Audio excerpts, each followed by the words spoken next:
Madam इकडं कुठं राहणार? अहो रोजानी चालले मी. अहो आणि ते टेलरिंगचं काम करत होता ना तुम्ही? ती कधीच दिलं सोडून. का हो? अहो काय सांगायचंय तुम्हाला, ती टेलरिंगचं काम करून माझा मनका दुखायला लागलाय. डोळ सुद्धा बारीक झाले ते, आणि बाया काय त्याच्यात वेळेवरती पैसे देत नाहीत. आणि आपण पैसे मागाय गेलं की त्यांनी म्हणायचं या 2-3 दिवसांनी. अहो 2-3 दिवसांनी गेलं की त्यांनी म्हणायचं हिथं दिलं झालंय तिथंच आवाळ झालंय. अहो फोन करू करू बायांना कट्टाळा आला. अहो काय सांगायचंय तुम्हाला, काहींनी तर उधाऱ्या पण बुडवल्या. त्याच्यापेक्षा हे काम चांगलं ना हो, घरी आणून पैसे देते ती. अहो एवढंच नाही, लिहायला गाडी, घरी सोडायला गाडी.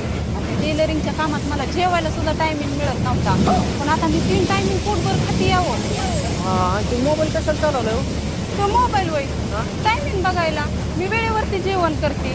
सकाळचं 3 तास काम करायचं, संध्याकाळचं 3 तास काम करायचं. 6 तास मजुरी, 300 रुपये हजेरी. 6 वाजले